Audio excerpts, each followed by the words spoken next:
ప్రజల మన వైపు ఉన్నారు. ఫ్రీగా ఫేర్గా ఎన్నికలు జరిగితే 2.5 సంవత్సరానికే చంద్రబాబు నాయుడు గారిని ప్రజలు ఇంటికి పంపించే విధంగా ప్రజలు మ్యాండేట్ ఇచ్చే ఎన్నికలు కాబోతాయి. కానీ మనందరికీ తెలిసిన ఎక్స్పీరియన్సే, మనందరికీ తెలిసిన విషయాలే.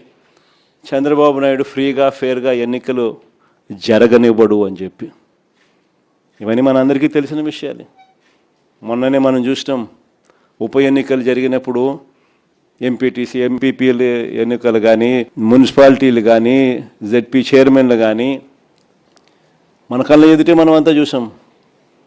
మేయర్లు కానీ బలవంతంగా ఏ మాదిరిగా అధికార దుర్వినియోగం చేసి చంద్రబాబు నాయుడు గారు ఏ రకంగా దౌర్జన్యం చేసి, ప్రలోభాలు పెట్టి దౌర్జన్యం చేసి ఏ రకంగా ఎన్నికలు రిగ్ చేసే కార్యక్రమం చేస్తాడో మనం అంతా కూడా చూసాం. ఇలాంటి పరిస్థితుల్లో ఎన్నికలు జరుగుతూ ఉన్నాయి.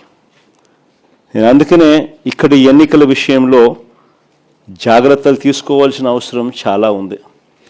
ఎన్నికల్లో ప్రతి ఒక్కళ్ళం కూడా ఆషామాషిగా తీసుకోవాల్సిన ఎన్నిక కానే కావు. ఎక్కడైనా ఏ కాన్స్టిట్యున్సీలో అయినా కూడా ప్రతి ఒక్కరూ గుర్తుపెట్టుకోవాల్సింది ఏంటంటే, కార్యకర్తల కోసం మనం నిలబడే ఎన్నిక ఈ ఎన్నికలు అనేది ప్రతి ఒక్కరూ గుర్తుపెట్టుకోవాలి. గెలుపు ఓటమి పక్కన పెట్టేసేద్దాం. చంద్రబాబు నాయుడు గారు దౌర్జన్యాలు ఏం చేస్తాడో, ఎలా చేస్తాడో, ఏం చేస్తాడో, ఏ మేరకు చేస్తాడో వేరే విషయం. కానీ ఆ కార్యకర్తకు దౌర్జన్యం చేసినా మా నాయకుడు మాకు తోడుగా ఉన్నాడు అన్న భరోసా ఆ కార్యకర్త కలగాల. అలా భావన వచ్చినప్పుడే రేపొద్దున మీ ఎన్నికల్లో ఆ కార్యకర్త మీకోసం రెట్టించిన ఉత్సాహంతో మీకోసం పనిచేస్తాడు అన్నది ప్రతి ఒక్కరూ గుర్తుపెట్టుకోవాల్సిన అంశం. ఇక్కడ ఈ విషయంలోనే చెప్తా ఉన్నా, చంద్రబాబు నాయుడు గారు డైరెక్ట్ ఎలక్షన్స్ కూడా పెట్టడానికి కూడా అనౌన్స్మెంట్స్ చేస్తూ ఉన్నాడు. ఒక రకంగా ఇది మనకు మంచిది, నిజంగా డైరెక్ట్ ఎలక్షన్ జరగడం అన్నది కూడా.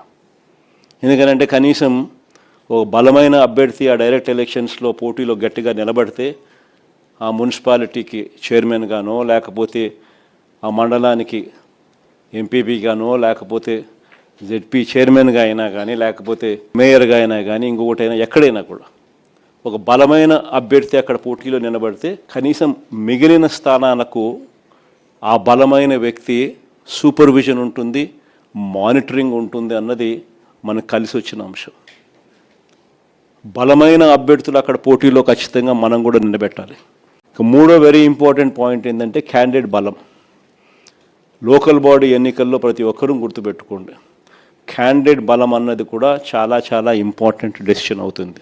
చిన్న ఎలక్టోరల్ బేస్ కాబట్టి క్యాండిడేట్ అనేవాడు కూడా క్రిటికల్ అవుతాడు. అక్కడ మనము ఎటువంటి భావోద్వేగాలకు పోవడము, ఎటువంటి ఈగోకు మనం పోకుండా అందరినీ కలుపుకొని పోయే విధంగా మనం కూడా ఉండాలి అనేది ప్రతి ఒక్కరు గుర్తుపెట్టుకోండి. ఎందుకనంటే 9 ఓట్లతో ఓడిపోయిన కేసులు ఉన్నాయి, 9 ఓట్లతో గెలిచిన కేసులు కూడా చాలా ఉన్నాయి. గెలుపు ఓటమిల మధ్య తేడా అన్నది ఎంత ఇంపార్టెంట్ అన్నది ప్రతి ఒక్కరు గుర్తుపెట్టుకోవాలి. అల్టిమేట్గా జో జీతా ఓ సికిందర్. గెలిచినోడు ఎన్నోట్లతోన్నా గెలిచి అది వేరే విషయం, గెలిచినోడు సికిందర్. అదే మాదిరిగా గుర్తుపెట్టుకోండి. ఈ గోలకు మనం పోయినాము అని అంటే మనం నష్టపోతాం. ఫస్ట్ మీరు గెలవాలి. గెలవడం కోసం ఈ ఈగోను పక్కన పెట్టండి. ప్రతి కార్యకర్త కూడా ఎక్కడెక్కడ మనం గట్టిగా ఆ గ్రామంలో కన్సాలిడేట్ చేసుకోవాలని ఇది ఒక అవకాశం కింద తీసుకోండి. ఆ గ్రామాలన్నీ కన్సాలిడేట్ చేయండి. ఆ గ్రామంలో ఆ కార్యకర్త చుట్టూ ఒక కన్సెన్సస్ క్రియేట్ చేయండి. ఇది కూడా ఒక ఆపర్చునిటీ కింద ఉపయోగపెట్టుకోమని చెప్తా ఉన్నా. ఈ నెక్స్ట్ 60 రోజులు, నెక్స్ట్ 70 రోజులు ఏదన్నా కానీ నియోజకవర్గాలలో పూర్తిగా అందుబాటులో ఉంటూ పూర్తిగా దీని మీద ఫోకస్ పెట్టమని చెప్పి ప్రతి ఒక్కరితో కూడా రిక్వెస్ట్ చేస్తా ఉన్నా.